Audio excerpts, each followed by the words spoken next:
Freelancing on Fiverr is not worth starting in 2023 if you're trying to do the old school method of just listing your service and hoping people come. And that's because Fiverr and freelancing in general is oversaturated. AI, the economy, and two more reasons I will explain later in this video. In the 2020s, freelancing has had quite the journey, with dollar amounts being spent on gig labor going up year after year.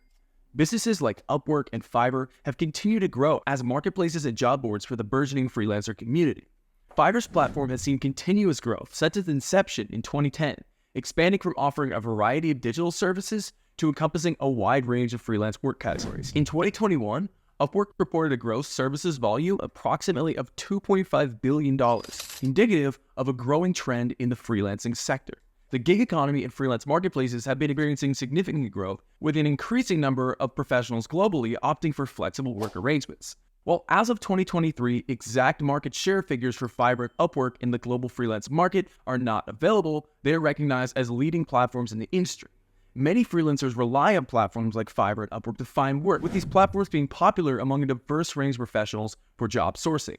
A large percentage of the services on Fiverr and Upwork are offered by independent freelancers, underlining the rise of individual entrepreneurship in the gig economy. The increasing demand for freelance services suggests a positive trend in potential earnings for freelancers on platforms like Fiverr and Upwork. As of 2021, Upwork's impact report revealed that 36% of the US workforce freelanced at least once in the past year, with many freelancers using platforms like Upwork for their income.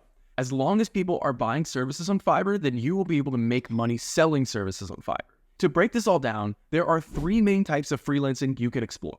The first one is platform-based freelancing. This involves joining sites like Fiverr and Upwork. You can take steps like setting up an effective profile, selecting gigs that align with your skills, and attracting the right clients on here. Fiverr and Upwork as platforms help you reach out to clients that are looking for the services that you offer. And this can be a very mutually beneficial arrangement as they're pairing the skills that freelancers can provide with the clients that are looking for those skills. The second method of freelancing is direct client acquisition. Here you learn the art of finding and managing clients independently outside of freelancer platforms. This includes strategies for networking, leveraging social media, and building a strong personal brand to attract one-on-one clients. While this can be harder, especially if you don't have any connections within the industry that you would like to work, it can be beneficial as you'll save on a lot of the fees that Fiverr and Upwork would charge you otherwise. Third option here is starting a freelance agency. For those who aim to scale their efforts, starting a freelance agency could be the ideal path. This method involves expanding your solo freelancing into a fully fledged business, hiring other freelancers, and managing multiple client projects. Running an agency shares many similarities with starting a full business, so this is not a small undertaking and is not the easiest way to get started, but can have the biggest upside and potential in terms of what your earnings could potentially be. In my opinion, freelancing is only worth starting in 2024 if you're planning on doing this new way of selling on Fiverr, which I'll share with you right now. First off, we have to understand how Fiverr works. Fiverr is essentially a job board that connects clients with freelancers. Just like how Amazon allows sellers to list products, Fiverr allows freelancers to list services that clients can browse for. Freelancers build listings that grab potential clients' attention, include reviews, specifically good reviews, a great good image and video, injections of personality, portfolio that stands out and shows some of the work you've done. There's a formula to make each one of these elements work for your benefit, so it only makes sense to employ them. The way to do this is to treat your freelancing career like a business rather than just hoping clients will see through to your talent. The problem is if you don't market yourself and create a business plan around getting there, no client will see you even if you happen to be the best in your field. Relying on hope marketing, even just within freelancing, won't work. In order to be successful, you need to employ a strategy. I recommend doing this employing strategy I call the progression strategy. I've made over $100,000 a year with this strategy, and many others I've helped have gone on to earn way more. This strategy starts out by creating an extremely compelling listing by employing three elements: personality, profile, and proof. Starting off with personality, that's making sure people can connect with the person behind the work. So many times when we interact over the computer, we lose the humanity of it, and it just seems like we're interacting with a robot. And especially with the rise of AI and other tools out there, it's important to make sure that the client on the other side can connect with the real person on the other end that's doing the work. This can lead to so many sales. By injecting your personality into your work, you can really increase your sales and conversion rate. The second P is profile, and that's making sure your work and profile are shown and that your bio reflects your abilities and your target client. The reviews that clients leave you, your testimonials, and people want to know, are you good at what you do? What does your profile look like? If you're able to master all three of these elements, there's going to be a great chance that you'll be able to find success within Fiverr. Let's take a quick look at the pros and cons of Fiverr. On the pro side, a lot of people will try to say that Fiverr is saturated, but the truth is that although more and more freelancers are joining every month, there are also more and more people buying from freelancers at the same time. The second big pro is not only is Fiverr a growing market, but it gives you the opportunity to get discovered. It's at its core a discovery platform. It pairs potential clients that are looking for certain skills with freelancers that can offer those skills, just like how Amazon provides products for customers looking for those exact products. It's a discovery platform and is one of the easiest ways to get started with finding clients and works within your field. It also provides you the opportunity to make connections and get started so easily as compared to starting an agency or doing direct client acquisition. Fiverr also gives you the opportunity to showcase your work in a live profile. This is going to go on that validation, on that proof side of things, so clients can see the work you've done before and have the results that you put in speak for yourself. Moving on to the cons, one of the big ones is they're going to take 20% off your earnings. If you have a project where you make $100, Fiverr is going to take 20 of that and you will only make 80. Now, this may seem a little unfair, but Fiverr is providing a lot of tools for you as far as discovery goes, as far as client messaging goes, and hosting all of your services right there. So it is only fair that they make a commission. The second thing is they limit your communication. As they want your business to stay with Fiverr, they do prohibit you from engaging with your clients outside of Fiverr, say over the phone or doing sales or taking sales off of Fiverr, as in they wouldn't get their commission. Now, there are workarounds, specifically if you worked with a client many times and you built up a relationship, but you need to be very careful here to not break the Fiverr terms and conditions. The third con here is a sensitive review system. Now, reviews are great. They offer proof for your potential clients to show that you can do a great job, but that also means you need to be very careful when engaging with clients to make sure all of them are very satisfied and will leave a review. Especially when you're starting out and early on, a bad review can completely tank your Fiverr listing. Though it's important to make sure your clients are leaving completely satisfied, even if that means going over the top, especially at the beginning when these reviews just count for so much. Now, as mentioned from earlier in this video, I'm going to tell you the 5 reasons that it is too late to start selling on Fiverr. The first one is overcompetition. Fiverr, being a well-established platform, has a vast number of freelancers offering similar services. Thousands of new gigs are created daily, making it challenging for new freelancers to stand out. However, success with Fiverr often depends on finding a niche with less competition and excelling in it. The second reason is the impact of AI. The rise of AI tools has started to automate some tasks traditionally done by freelancers, such as content creation or graphic design. The technological advancement can make certain freelance skills less in demand over time.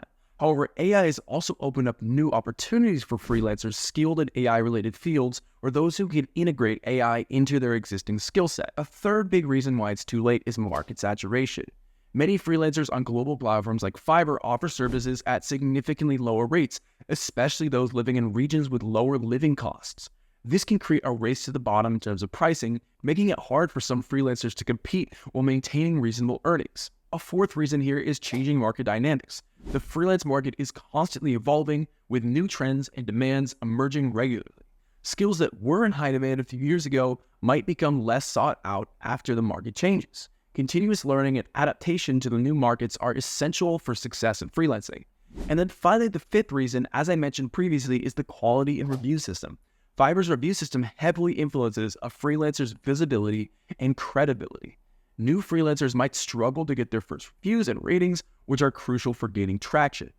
Offering quality services and excellent customer service from the start can help you overcome this hurdle. Now, what can you do to succeed? There's a lot of reasons why it's too late to start freelancing, but as I mentioned, although you have these 5 reasons all against you, I do not believe that it's too late, even in 2024. The first way is to enhance your skills and services. If you want to succeed in freelancing, you need to continuously improve and update your skills to stay relevant in your field. Offer services that are in demand and keep an eye on emerging trends. Diversifying your skill set could also open up new opportunities and attract a wider range of clients. The second way is by optimizing your profile and gig descriptions. By creating compelling, clear, and SEO-friendly profiles and gig descriptions, you can guarantee your best chance with Fiverr. You can use relevant keywords to improve visibility in Fiverr search results, high-quality images and videos that showcase your work, and these can all go to make your gigs more appealing. Third way is by focusing on high-value services. You could consider offering services that command higher prices, Specialized skills or services that require more expertise can yield better profit margins. Finally, my last very secret tip is getting an order from a friend. Well, getting your first order on Fiverr can take a long time as you're in competition with all the other gigs that have not gotten an order yet. If you know someone or a friend that wants a service similar to the one offering, you can make your friend aware of the service. While Fiverr prevents review exchanges or asking your friends directly to leave a review, they do not prevent you from sharing your services with people that you may know. And if they are interested in that, they are welcome to order, you deliver the service, and then leave a review. By tapping into your existing connections, you can break through the hardest stage of freelancing, which is getting that very first review on your listing. And then basically you are smooth sailing from there. Another big important thing is to pay attention to client relationships.